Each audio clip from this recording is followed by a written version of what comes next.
Section 3. Building your product with design thinking. In this video, we will learn what is the purpose of information architecture.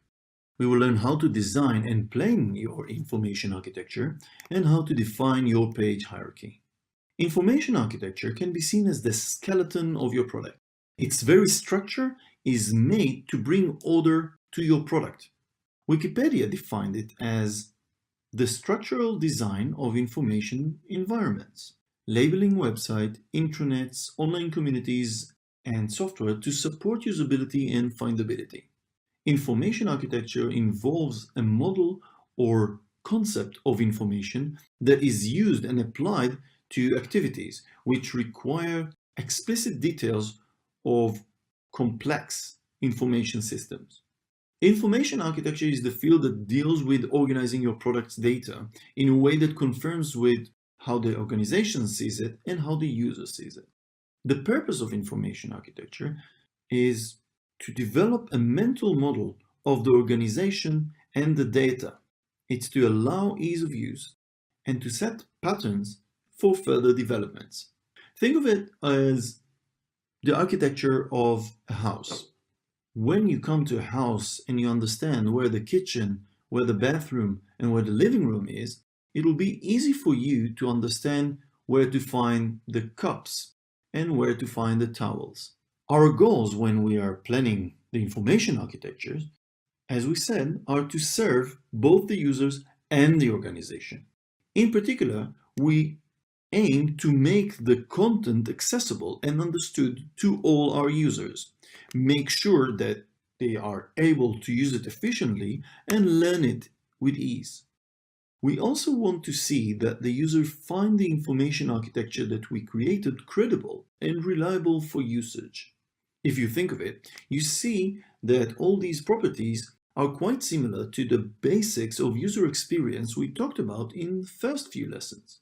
Going back to what Wikipedia tells us about information architecture, we learned that it deals with four things: the display, the navigation, the naming, and the different elements of the system that allow functionality. So how do you make sure your information architecture is effective? In order to reach the goals that we mentioned earlier, we try to base the architecture of the information on the user's needs from the system. Try to see that you serve 80% of the users. Most likely, your research pointed out that 80% of the users only use 20% of the information and functionality your product offers. Make sure the content is exposed to the users. They have to click as less as possible or scroll as less as possible to find this content. See that the users can find the information quickly and with ease. Remove obstacles that might stand in the way of the users to get the information or perform actions. Let's see some example of this. When we base our information architecture on user needs, think of your information as nouns in a sentence and your actions as verbs. The user wants to create a new page. Or for instance, as we can see in Airbnb example that we see here, they know that the user wants to search for a home. So search is the verb, will be translated into a big search field where the results, the homes, are the nouns in the center. Look in your research for the 20% things 80% of the users do most of the time. Make sure that it is reflected in the structure of the product. In the example that we see here is the front page of eBay. Most of eBay's users are buyers. They look to purchase stuff, while only a few percent of those users are actually there to sell stuff. This is why most of the real estate in the screen and the navigation of the website is devoted for buying and not for selling. Remove obstacles. Removing the obstacles in the way of the users to make an action makes a good information architecture. Here we see an example from Spotify, a music streaming service. While Spotify needs the security of signed user for payments, they offer to make use of your Facebook account so that you don't need to enter all the details like date of birth, your name, your email, or to come up with new password. All this information is already given by your Facebook account, basing your information architecture on the users. When we come to map the information in our product, we can do it either by how the organization sees it or on how the users see it.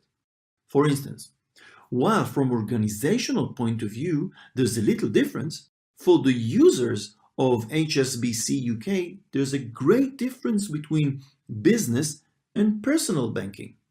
So the website is divided into two tabs, as we can see in the upper right corner and in the enlarged example. Also, when we look at the names and the categories that HSBC Bank gives, we see that it represents the way the customers see the information and they need from the bank. We have everyday banking, we have borrowing, we have investing, insurance, and life events. If a user wants to take money from the bank, she knows it's probably under borrowing. Borrowing, in turn, is somewhat less frightening than lending money. As we said, we are dealing also with the naming. Here's one way we can find out what our users think of our information. Card sorting is a fast way to see how users understand the information in order to examine our product better from the top. Card sorting helps us to see how users see the information.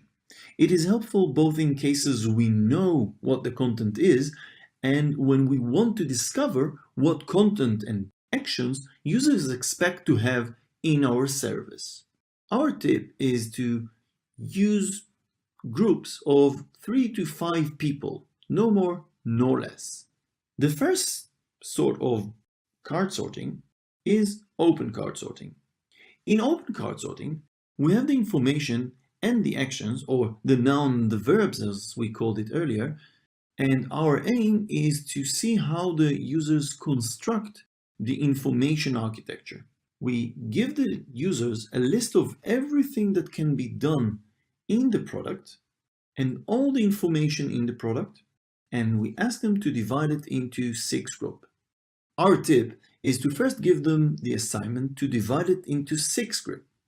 Then we remove one group so that they have to repurpose and divide the information of that group into the 5 other groups. As you can see here, the groups have no name. The users need to come with a name. The second type of card sorting is closed card sorting.